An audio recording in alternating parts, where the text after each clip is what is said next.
Hey humans, thanks for stopping by Visually and Verbally, where we look at marketing from both design and content perspectives.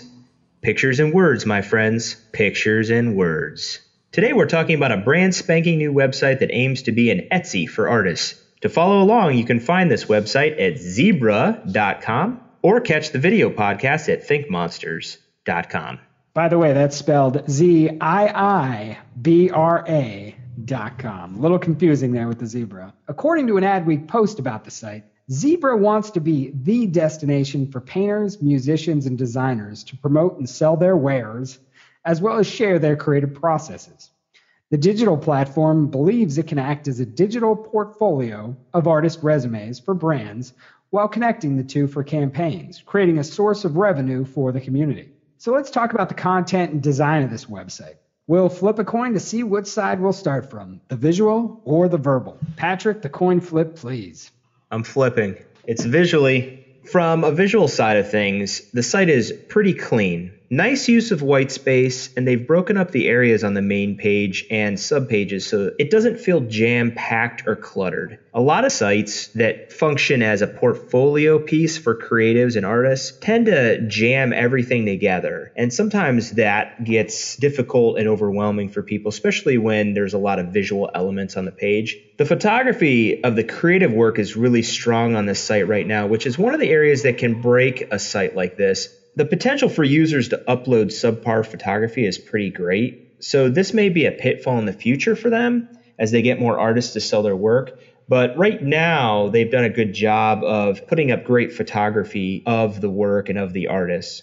The last thing I was going to talk about is the navigation is also really simple, which I think is a highly overlooked visual element of site design.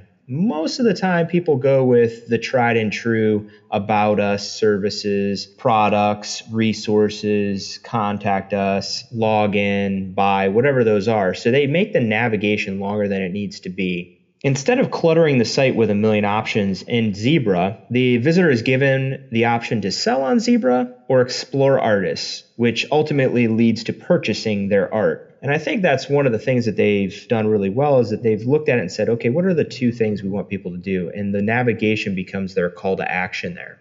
Well, before I jump on the verbal, I'll just say, about the visual. I really like it too. You mentioned one thing, and simplicity. They don't put anything on there you don't need. There's not a lot of excess. They use that white space and just here's the essentials. Yeah. And that's the same exact thing they do with the content. There's just not a lot of core content here because they don't need it. Most of the content on the site is user generated, so they don't bother cluttering it up with empty words that you don't need. On the homepage, there's a simple 1, 2, 3 steps for using the site, and that's all they really think you need. The most content is on the About Us page, and that's only 4 simple paragraphs, pretty short. I'll read it for you right now. Based in Seattle, Washington, Zebra was started with one goal in mind, to help keep creativity alive and well. Over the last year and a half, more than a few things have changed, but this small tenet has held true. As the internet becomes a new path to fuel the creative economy, our goal is this, to make it sustainable. We live to tell the stories of the people behind the craft, and are proud to build tools that help them tap into a community of folks who are not only passionate about their work, but want to support it on an ongoing basis, be it a few dollars a month or thousands a year. As our team continues to grow, we hope to make ourselves a resource for both up-and-coming veteran artists and a place for creatives to grow, learn, and reestablish the arts as a viable and publicly supported career path. And that's it. That's the most content you'll find on any page as far as core content goes, explaining the site. So what does this content do well? What does this About page content do well? Because the About page content you have on your site can be a key asset. 1, telling people what you do, and 2, for search engines to bring people to a site that is like yours that people are looking for.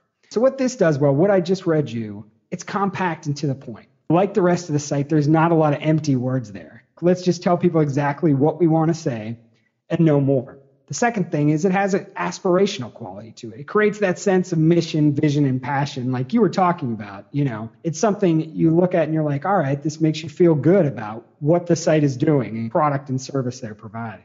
And then the third thing, it's people focused in a way that's appealing to both of the site's key audience, the artists and the people buying that stuff. You'll read this little description and you'll feel good about what the site is doing, and you'll feel good about being a part of it. It makes you want to be a part of it. So those are some pretty effective things, and they're all done, with these 4 short paragraphs on the About Us page.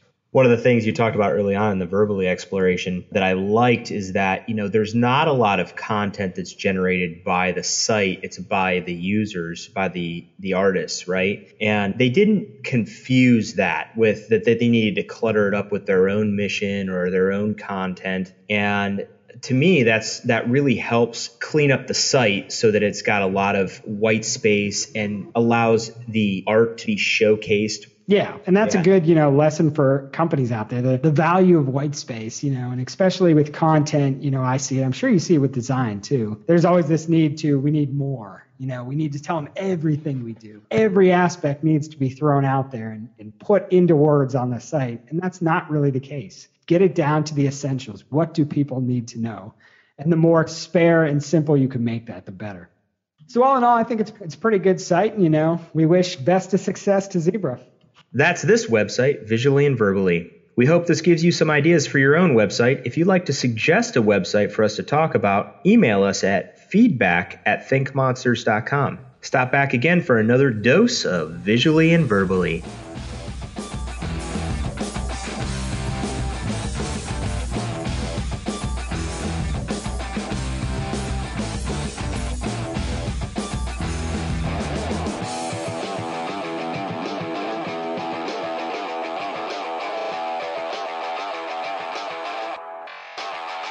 Yeah.